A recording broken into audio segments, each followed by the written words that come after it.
Hello students, कल हमने पढ़ा था कि जो है 1915 में महात्मा गांधी इंडिया में वापस आए। जब महात्मा गांधी इंडिया में वापस आए तो अपने साथ सत्याग्रह का आइडिया लेकर आए। अब जो इन्होंने अपना पहला सत्याग्रह उन्होंने तो साउथ अफ्रीका में किया था, लेकिन इंडिया में वापस आते ही उन्होंने अपना पहला सत्याग्रह चंपारण में किया। दूसरा सत्याग्रह इन्होंने खेड़ा में किया और तीसरा सत्याग्रह इन्होंने फिर गुजरात में ही अहमदाबाद में किया।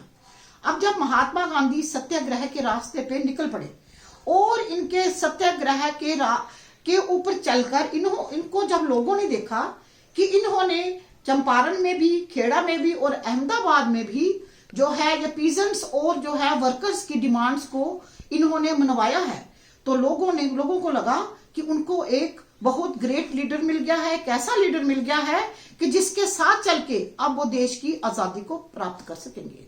अब महात्मा गांधी एक मास लीडर बन गए। अब लोगों के लिए लोग सभी उनके कहे के ऊपर ही चलते थे।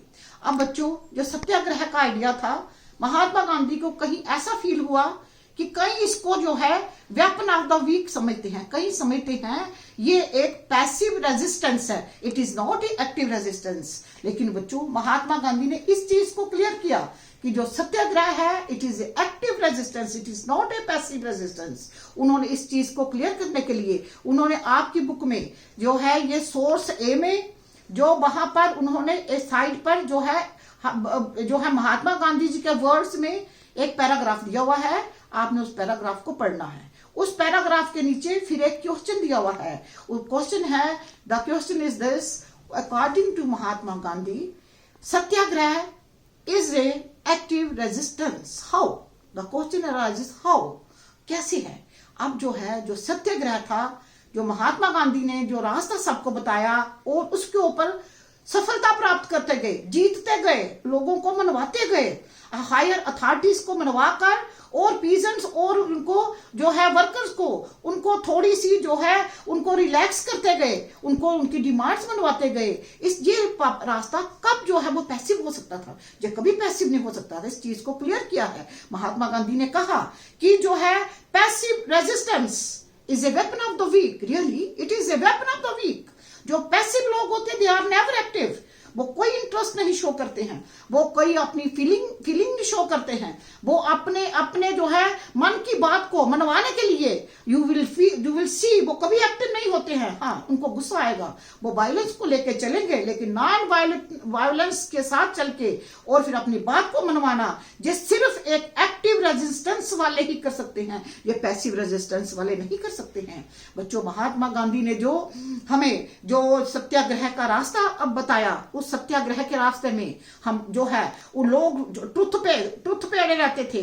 जो जितने भी सत्याग्रही थे सभी स्ट्रॉन्ग थे, and this strength they got only from the truth, only following the path of the truth, they got this strength। वो समझो आप इस बात को, महात्मा गांधी ने एक बार 21 डेज की फास्टिंग पे, हंगर स्ट्राइक पे रहे। कितनी स्ट्रेंथ होगी, कितनी विल पावर स्ट्रांग होगी? क्या इतने स्ट्रांग आदमी के इसके इतनी स्ट्रांग विल पावर को, इतनी स्ट्रांग जो है एक्शन को हम कैसे पैसिव बोल सकते हैं? ये बच्चों, it was very much active resistance. Satyagraha was never a passive resistance. बच्चों, जो सत्याग्रही थे उनके मेथड्स क्या थे? उनके मेथड्स यही थे। उनके मेथड्स नॉन वायलेंस, उनके मेथड नॉन कोऑपरेशन, उनके मेथड थे सिविल डिसोबीडियंस। वो कैसे मनवाते थे? Through demonstration, strikes and meetings. और वो जिस बात पे अड़ जाते थे उस बात को मनवाते थे। अब बच्चों, जो ये सत्याग्रह जो है, सत्याग्रह में आप जो है किसी को भी अपने एनिमी को मनवाने के लिए आपको आपकी अंदर से इतनी शक्ति पैदा करनी पड़ती है, अपनी विलिंगनेस को इतना स्ट्रॉन्ग करना पड़ता है कि आप जो बात कह रहे हैं, आपके वर्ड्स जो मुंह से निकल रहे हैं, आप अपने शब्द जो दूसरे को सुना रहे हैं, वो इतने इंप्रेसिव हो कि वो इंसान, वो पर्सन अपने आप को गलत समझे और आपको ठीक समझे। ये काम एक जो है ये एक्टिव रेजिस्टेंस वाला, एक्टिव पावर वाला, एक्टिव वो स्ट्रांग विल पावर वाला इंसान ही कर सकता है, ये एक पैसिव पर्सन कभी नहीं कर सकता। So we can say the Mahatma Gandhi, these are the words of the Mahatma Gandhi. Mahatma Gandhi said the satyagraha was never a passive resistance, it was always active resistance. And there I have written here, you have to go through all these lines, all the lines here, and you will come to know how Gandhi ji has clarified this thing कि जो सत्याग्रह है ये बहुत ज्यादा जो है ये active resistance है। इसके लिए इंसान को बड़ा स्ट्रांग होना पड़ता है, अपनी पूरे इंटरेस्ट अपने सैक्रिफाइस करने पड़ते हैं, अपने इंटरेस्ट सैक्रिफाइस करके औरों के इंटरेस्ट के लिए आगे आना पड़ता है, दूसरों के इंटरेस्ट की कदर करनी पड़ती है और टोटली जो है नॉन वायलेंस वे को लेके चलना पड़ता है। थैंक यू स्टूडेंट्स, आज हम इतना पढ़ेंगे। कल आप जो है रोलेट एक्ट के बारे में आप अच्छी तरह से पढ़कर आए। कल हम रोलेट एक्ट को डिस्कस करेंगे। Thank you students.